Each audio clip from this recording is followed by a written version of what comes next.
Hi everyone, welcome to my YouTube channel. आज बात करते हैं हम उस मोनोपोली स्टॉक की जो फ्यूचर में जाके एक मल्टीबैगर बन सकता है। तो ज़्यादा मैं डिस्कशन इसी बात पे करूंगा, फंडामेंटल्स, टेक्निकल्स और फ्यूचर में स्टॉक कैसे परफॉर्म कर सकता है उस पर। तो सबसे पहले देख लेते हैं फंडामेंटल्स। तो मैंने आपके सामने जो पेज खोला हुआ है, ये कंपनी की वेबसाइट पे मेंशन्ड है कि कंपनी किस किस प्रोडक्ट्स में क्या क्या डील करती है। तो ये प्रोडक्ट की इमेज है जिस प्रोडक्ट के अंदर कंपनी डील करती है, और इसके बाद हम आ जाते हैं कि ये क्या नाम है इन प्रोडक्ट्स के। Transmission components, engine components, chassis components, bearing rings बनाती है, ये मेन बिजनेस है इस कंपनी का। Exhaust system components. और इन प्रोडक्ट की एप्लीकेशन किन सेक्टर्स में आप देखेंगे तो व्हीलर, मतलब ऑटो सेक्टर्स के अंदर, रेलवेज में, अर्थ मूविंग में, textile, electrical, defence, power, aerospace, marine में। तो आकाश पाताल और इवन समुद्र में, सब में इसकी एप्लीकेशंस है, जमीन पर भी एप्लीकेशन है। तो मुझे ऐसा कोई कोना नहीं दिखता जहाँ पर इन प्रोडक्ट्स की एप्लीकेशन ना होती हो, जो कंपनी ये मैन्युफैक्चर करती है। तो ये एक कंपनी है जो मैन्युफैक्चरिंग कंपनी है। और इसके बारे में हम आगे स्टडी करते हैं कि ये क्या क्या कर सकती है कंपनी, और क्यों ये मल्टीबैगर बन सकती है, और ऐसा क्या है इस कंपनी में जो इसको मोनोपोली बनाता है। तो सबसे पहले हम इसके क्लाइंट्स के बारे में स्टडी करेंगे कि ये किस किस क्लाइंट को कैटर करती है। क्लाइंट्स के लिए मैंने आपको इनके इन्वेस्टर प्रेजेंटेशन के ऊपर लेके आया हूँ, जिसके अंदर ये मेंशन है कि ये किस किस क्लाइंट्स को डील करती है। तो आप देखेंगे बेयरिंग रिंग सेगमेंट के अंदर ये Timken, Schaeffler, SKF, NRB bearings, NBC flexible solutions, आप देखेंगे तो ये चारों कंपनीज जो हैं, Timken, Schaeffler, SKF and NRB bearings, ये बेयरिंग सेक्टर की लिस्टेड और धुरंधर कंपनीज हैं, जो आप देखेंगे अपने 52 वीक्स के हाई के आसपास ही चल रही हैं सारी कंपनीज आज भी। और ये भी सारी मैन्युफैक्चरिंग के अंदर है, और ये बेयरिंग्स मैन्युफैक्चर करती हैं। इसके अलावा जो कंपनी के क्लाइंट्स हैं, कंपनी के क्लाइंट्स आप देखेंगे फोर्ड है, ह्यूंडई मोटर्स है, और काफ़ी सारी ऑटो कंपनीज भी इनके क्लाइंट्स हैं, जो इनसे प्रोडक्ट्स खरीदती रहती हैं। इसके बाद हम आ जाते हैं कि कंपनी क्या करती है। इससे आगे 80% शेयर मार्केट शेयर है कंपनी के पास, इन 5 कंपनीज के पास, टिमकेन, शॉफलर, एसकेएफ, एनबीसी और एनआरबी बेयरिंग के पास, जिनके पास 80% मार्केट शेयर है बेयरिंग सेक्टर का। और इसी इन सभी धुरंधर को सिर्फ एक इकलौता सप्लायर रोलेक्स रिंग्स है, जिस वजह से ये मोनोपोली बिजनेस बन जाता है। और इवन अगर एसकेएफ के बारे में आपको पता हो तो एसकेएफ कुछ बेयरिंग्स, कुछ ऑटो पार्ट्स इवन टेस्ला को भी सप्लाई करता है। तो इनडायरेक्टली आप देखें तो रोलेक्स एसकेएफ को, और एसकेएफ टेस्ला को, तो रोलेक्स रिंग्स इनडायरेक्टली टेस्ला को भी अपनी कुछ सर्विसेज पहुंचा रहा है, कुछ प्रोडक्ट्स पहुंचा रहा है। इस वजह से ये एक फ्यूचरिस्टिक कंपनी मुझे लगती है।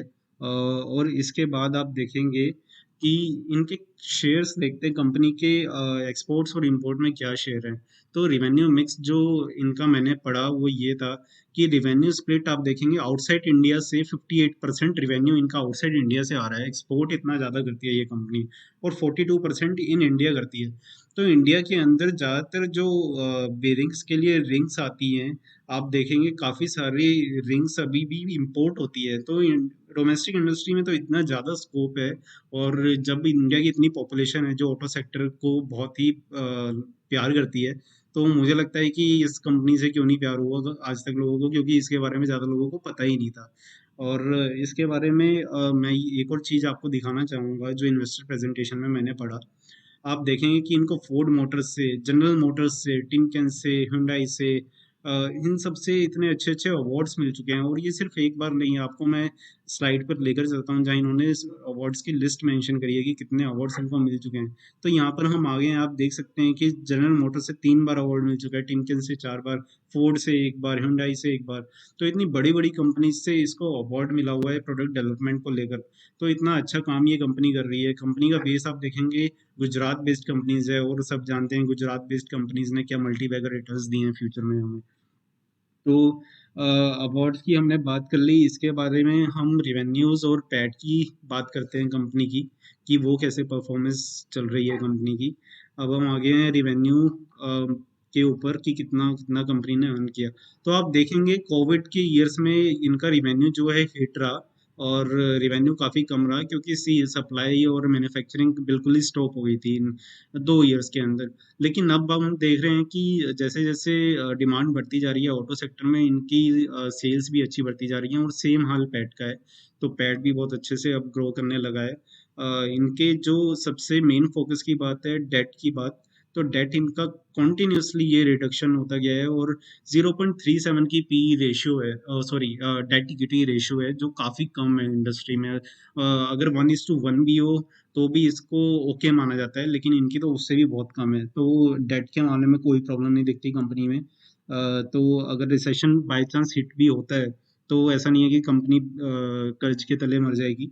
तो कंपनी तब भी एग्जिस्टेंस में रहेगी, ये दावा है, करती है कंपनी।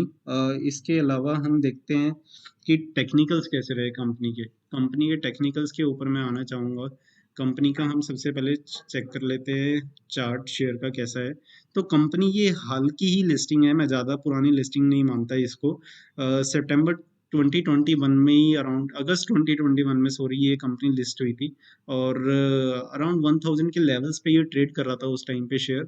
और आप देखेंगे तो 2022 में अगर हम मई पे आ जाएं, मई एंड तक इसने कुछ खास परफॉर्मेंस नहीं दी शेयर ने।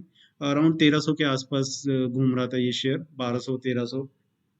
लेकिन उसके बाद जो मैन्युफैक्चरिंग में इन्होंने ग्रोथ दिखाई है, उसके बाद से इस कंपनी ने कंटिन्यूअस रिटर्न्स बना के दिया अपने इन्वेस्टर्स को और आज ये 2000 के अराउंड क्लोज हुआ है, 1986 के भाव पे अभी चल रहा है ये। और अगर 52 वीक हाई की बात करें इस कंपनी के, तो 52 वीक हाई इसका 2186 रुपीज़ का है, 52 वीक लो 1000 रुपीज़ का है। तो हाईस के पास ही ट्रेड कर रहा है, तो इस वजह से कुछ लोग सोच सकते हैं कि नहीं नीचे आने देते हैं तो लेंगे।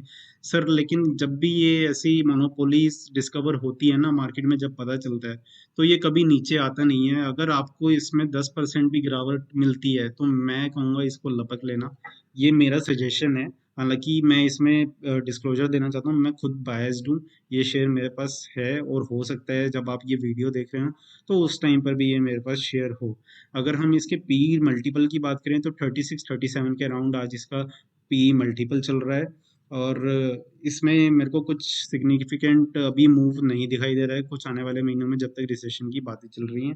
तो हर्डल्स इसके 2200 के आसपास हैं। अगर ये 2200 क्रॉस कर जाता है तो हो सकता है इसमें 2700-2800 तक की तेजी बन सकती है और हो सकता है 3000 तक के लेवल्स भी मिल जाएं।